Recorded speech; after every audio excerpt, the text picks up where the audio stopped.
कैसे हैं आप सब? आशा करती हूँ आप सब अच्छे हों, स्वस्थ हैं।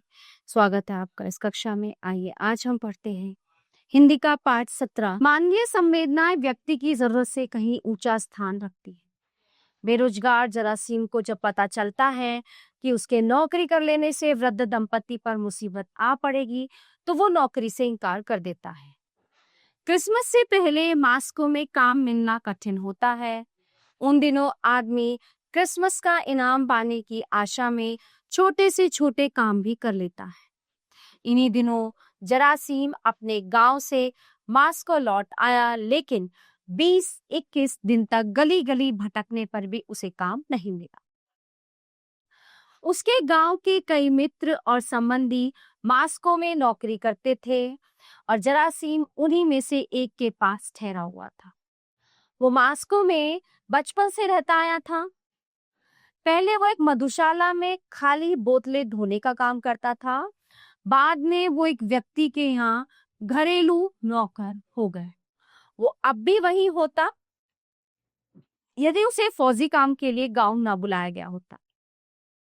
न जाने क्यों उसे फौज में भर्ती नहीं किया जा सका। वो गांव के जीवन का अभ्यस्त नहीं था, इसलिए वो मास्को वापस आ गया।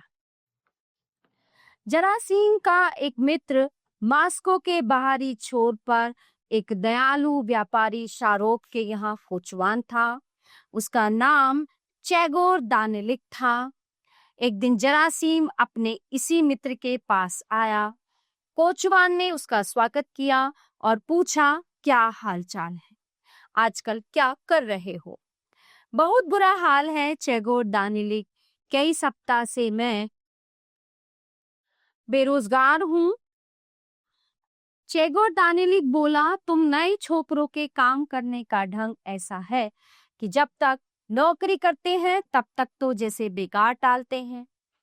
तभी तो एक बार नौकरी छोड़ने पर दोबारा तुम्हें काम नहीं मिल। जरासीम उदास मन से बैठा था। वो देख रहा था कि इसका मित्र अनावश्यक रूप से बात को बढ़ा चढ़ाकर कह रहा था। तथापि उसने कहा, सो तो मैं जानता हूँ, पर तुम्हारे जैसे अच्छे आदमी हैं ही कितने दुनिया में।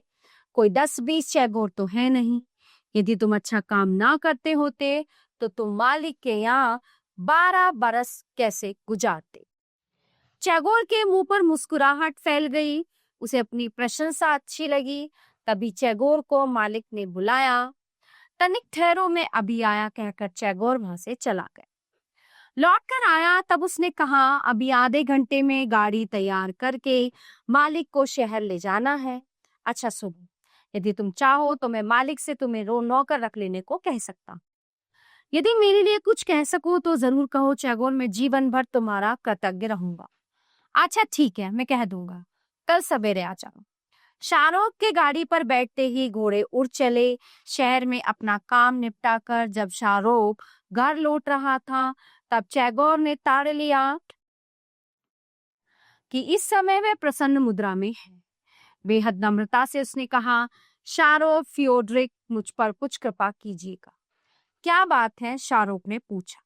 मेरे गांव का एक लड़का यहाँ आया हुआ है, बड़ा ही भला है वह, पर बेचारा बेकार है। आप उसे नौकर रख लीजिए।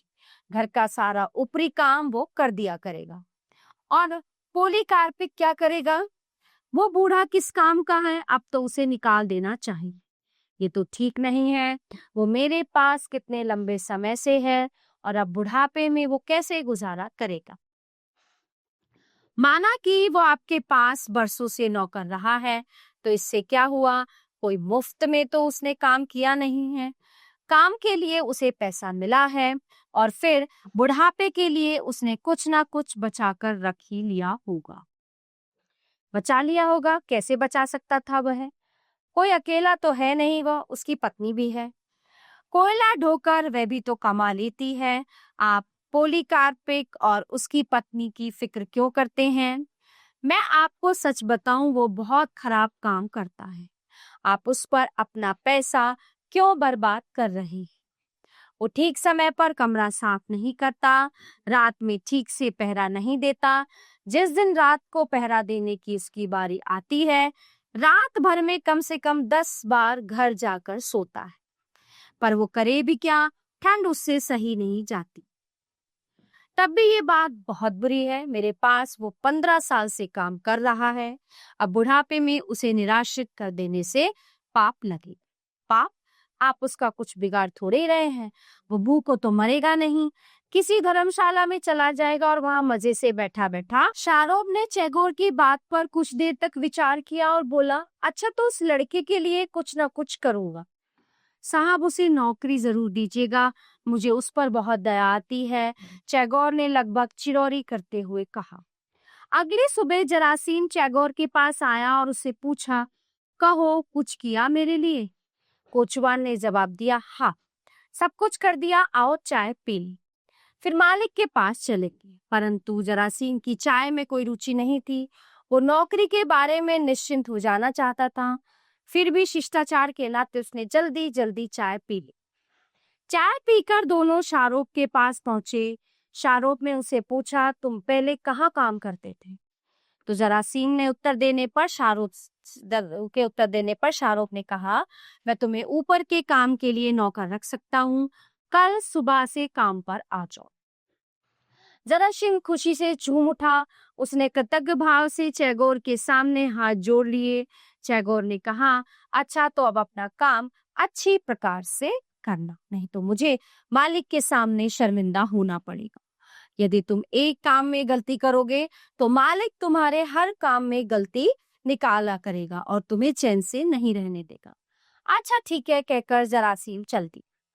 कोठी से बाहर फाटक यानी दरवाजे तक जाने के लिए एक चौगान पार करना पड़ता था। जरासीम वहीं से बाहर जाने लगा। चौगान के एक कोने में एक कोठरी थी। कल से जरासीम को उसी कोठरी में रहना होगा। कोठरी में बत्ती जल रही थी। जरासीम उस कोठरी की झलक देखने के लिए उत्सुक हुआ, परंतु खिड़की बंद थी। उसके पल्लों पर बर्फ जम गई थी, इसलिए अंदर झांक कर देखना संभव नहीं था। फिर भी वह खिड़की से सटकर खड़ा हो गया। अंदर कोई बात कर रहा था। तो अब हम क्या करेंगे? मतलब जो बुजुर्ग दंपति वहां रहते थे वो आपस में बातें कर रहे थे। तो अब हम क्या करेंगे? एक आवाज अंदर से, मैं क्या बताऊं, क्या बता सकता हूं, भीख मांगनी पड़ेगी और क्या, और हम कर भी क्या सकते हैं।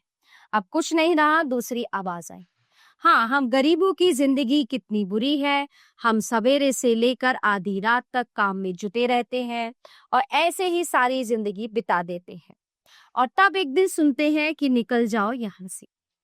तो फिर क्या करें? मालिक कोई हमारा रिलेटिव यानी संबंधी तो है नहीं, उसके सामने रोना धोना बेकार है, वो तो अपना फायदा ही देखेगा ना। और इसमें मालिक का इतना दोष नहीं है जितना कि उस कोचवान का। चैगोर अपने किसी दोस्त को नौकरी दिलाना चाहता है। हाँ वही विष की गांठ है यानी जहर की गांठ है, पर मैं उसकी सारी चालाकी निकाल दूंगी। मैं मालिक से शिकायत कर दूंगी कि वो घास और दाना चुरा चुरा कर बेचता है। अरे नहीं, जाने भी दो, क्यों बुढ़ापे में पाप मोल लेती हो? तो वो कहती है, पाप कैसा? जो कुछ मैं कह रही हूँ वो सच नहीं है क्या? फिर हम कर ही कह सकते हैं, हम कहाँ जाएं? कमबख्त कोचवान ने तो हमारा सत्यानाश कर डाला। जरासीम ने जब ये सुना तो उसे ऐसा लगा मानो किसी ने उसके कलेजे में छुरी भोंक दी हो। ये नौकरी कर लेने पर इस वृद्ध दंपति पर कैसी मुसीबत पड़ी, इसकी कल्पना करके वो कांप उठा। कुछ देर पागल सा खड़ा रहने के बाद वो कोचवान के कमरे की ओर लौट पड़े। अरे क्या कुछ भूल गए? नहीं तो चैगोर दानेलिक, मैं इसलिए लौटा हूँ कि सुनो, मैं तुम्हें बहुत धन्यवाद देता हूँ कि मुझे नौकरी दिवाई, परंतु मैं ये नौकरी नहीं कर सकता। तो देखा उसने कैसे उन बुजुर्ग दंपति पर दया दिखा। तो प्यारे बच्चों, ये पाठ यहीं पे समाप्त होता है। आशा करती हूँ आपको अच्छे से समझ आया होगा। मिलते हैं अगली कक्षा में। धन्यवाद।